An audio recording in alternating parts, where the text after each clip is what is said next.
YCP మాజీ MP Gorantla Madhav కు న్యాయస్థానం మరో 14 రోజుల రిమాండ్ విధించింది. మాధవ్ సహా 6గురికి మే 7 వరకు రిమాండ్ పొడిగించింది. దాంతో రాజమండ్రి సెంట్రల్ జైలుకు నిందితుల్ని తరలించారు.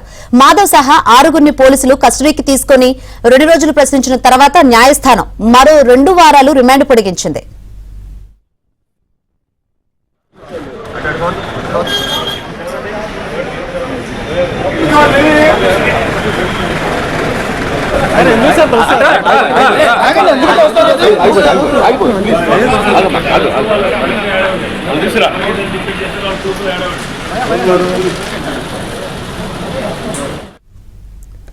మరిన్ని వివరాలు అందించేందుకు మా ప్రతినిధి సాంబశివరావు సిద్ధంగా ఉన్నారు. సాంబశివరావు, గోరంట్ల మాధవ్ కు న్యాయస్థానం మరో 2 వారాలు రిమాండ్ పొడిగించింది. ఏంటి రిమాండ్ సంబంధించి అప్డేట్స్?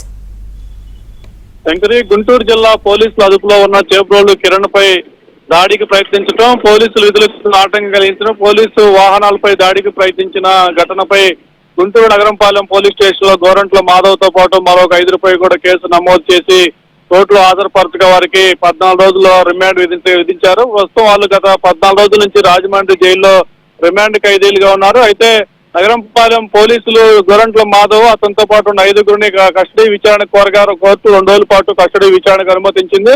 నిన్న ఈ రోజు 2 రోజుల పాటు గుంటూరు పోలీసులు గోరంట్ల మాధవ్ తో పాటు మిగిలిన 5ను కూడా కస్టడీకి తీసుకుని విచారణ చేపట్టారు.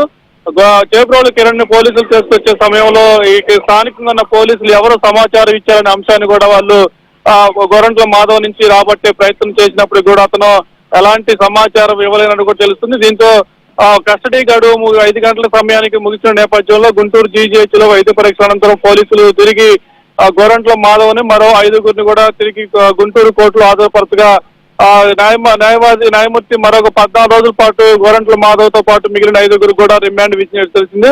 ప్రస్తుతం వారి 6గురిని గుంటూరు నుంచి మరోసారి రాజమండ్రి జైలుకైతే పోలీసు బందోబస్తు మధ్య తరలిస్తున్నారు. Shankari, right, thank you Sambasivarao.